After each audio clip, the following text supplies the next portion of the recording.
It's just like, he doesn't even think about me. It's like he doesn't even care that I just helped one of his settlements less than an hour ago. I don't know where he gets all of them. I'm sorry. It seems like there's so many unsolved mysteries in Fallout 4, and I have a hard time, Can I talk about some of them? Like, to get them off my chest? Okay, thank you. Starting off with number 5, we have Lucy Grantchester, the ghost child. When you go to the Grantchester Mystery Mansion in Nuka World, you can see this girl, just barely, in a few different locations, but by the time you do, she's almost gone. She runs away. It's very creepy. But the worst one is at the very end. You climb up to the attic, take a right, and this girl gives you a small laugh before running through a door. And when you go over to open it, see where she went, a wooden wall lies just behind it. The girl is gone, so clearly she's a ghost. But how? How is this possible? Well, at first I kind of thought, well, this mansion, it is on the grounds of an amusement park, right? This has to be some kind of, hologram system just to scare the kids. Thing is, if you read Zachariah's terminal, and he's the gunner boss holed up in this place, he mentions that pretty recently he's been hearing the voice of a little girl. So in other words, she can't be a hologram because she can even be heard when one of the house tours isn't going on. So, she doesn't need to be activated. So the mystery here is, how is she in this current state, and where is she going next?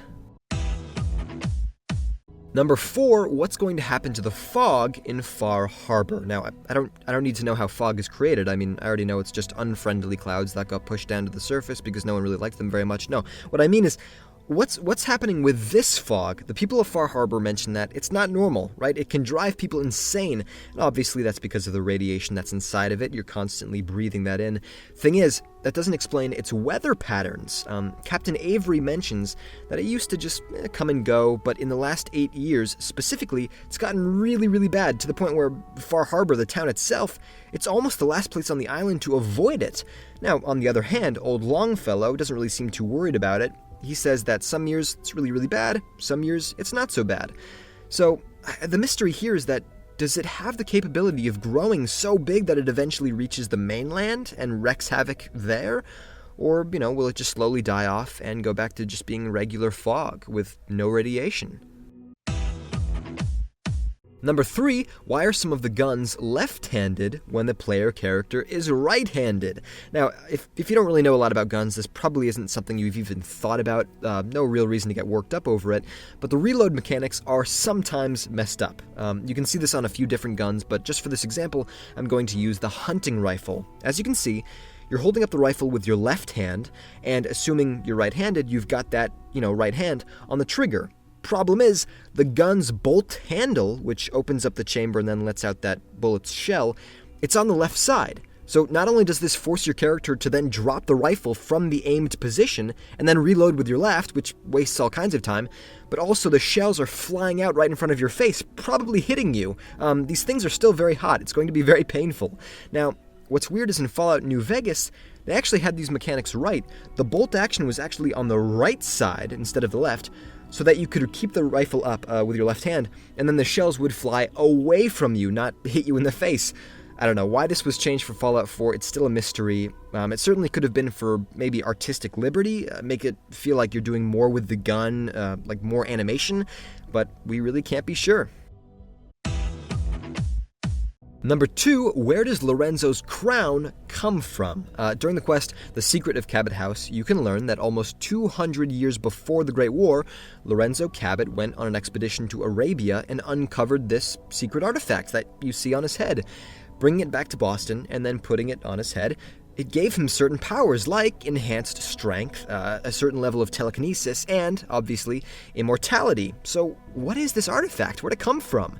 Now, yes, there are all kinds of things in the Fallout universe that lead to being supernatural, right? We've got the Dunwich places, aliens, obviously the girl from number 5 that I brought up, psychers, and this could just be one of those. So it does seem like it's alien in nature, and if that's true, does that mean there are more of these around the world, say in hidden locations? It certainly would be cool if this was just one piece of a set, and if you found all of them, you could have, ultimate power or something like that. Who knows? But Lorenzo's Crown and its very supernatural powers remain a mystery to us regular humans.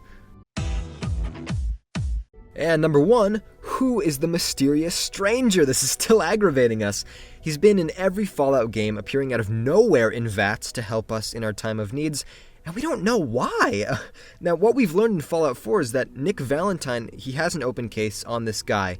He's confirmed that people have seen him all the way from the West Coast to the East Coast. So from that alone, we know that he's capable of traveling long distances. Okay, fine.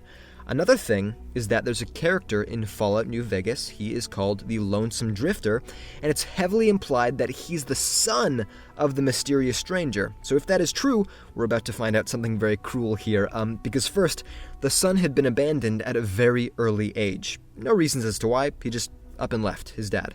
Then, I've heard of incidents where it's still possible for the mysterious stranger to show up in vats when you're attacking the Lonesome Drifter and even help you kill him. So clearly he has no problem killing his own son.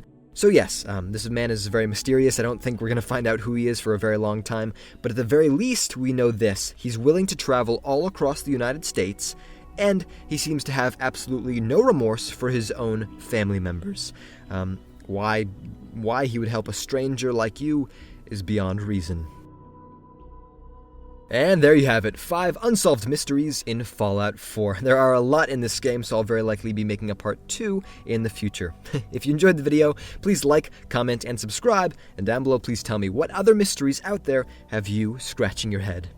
Alright, thank you very much, and then that's the part where I go in to tell them thank you for watching and all that, but, lately, it always brings me back to him, marking my map without my consent.